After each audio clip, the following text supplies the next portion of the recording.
بسم الله الرحمن الرحيم سبح لله ما في السماوات وما في الأرض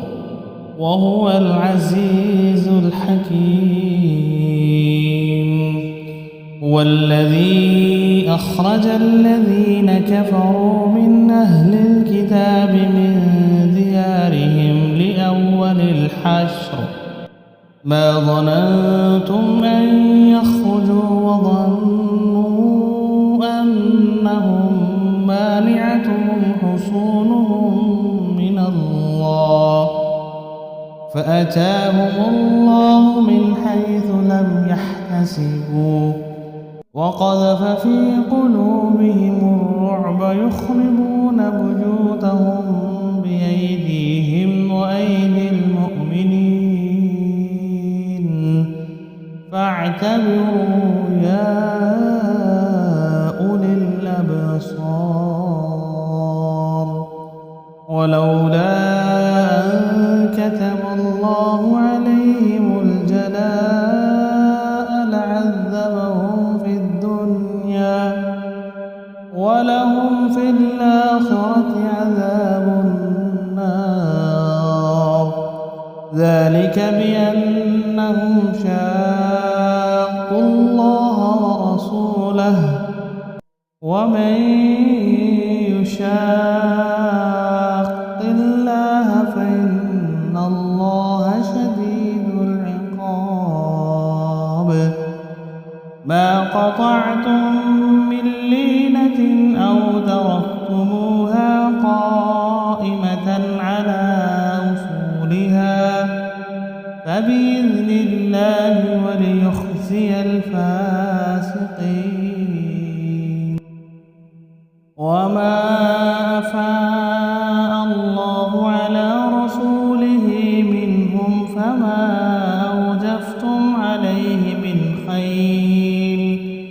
ولا ركاب ولكن الله يسلط رسله على من يشاء والله على كل شيء قدير ما أفاء الله على رسوله من أهل القرى فلله وللرسول ولذي القربى واليتامى والمساكين وابن السبيل كي لا يكون دولة بين الأغنياء منكم وما آتاكم الرسول فخذوه وما نهاكم عنه فانتهوا واتقوا الله إن الله شديد العقاب للفقراء المهاجرين الذين أخرجوا من ديارهم وأموالهم يبتغون فضلا من الله ورضوانا وينصرون الله ورسوله أولئك هم الصادقون والذين تبوأوا الدار والإيمان من قبلهم يحبون من هاجر إليهم ولا يجدون في صدورهم حاجة مما أوتوا ويؤثرون على أنفسهم ولو كان بهم خصاصة ومن يوق شح نفسه فأولئك هم المفلحون والذين جاءوا من بعدهم يقولون ربنا اغفر لنا ولإخواننا الذين سبقونا بالإيمان ولا تجعل في قلوبنا غلا للذين آمنوا ربنا إنك رؤوف رحيم ألم تر إلى الذين نافقوا يقولون لإخوانهم الذين كفروا من أهل الكتاب لئن أخرجتم لنخرجن معكم ولا نطيع فيكم أحدا أبدا وإن قوتلتم لننصرنكم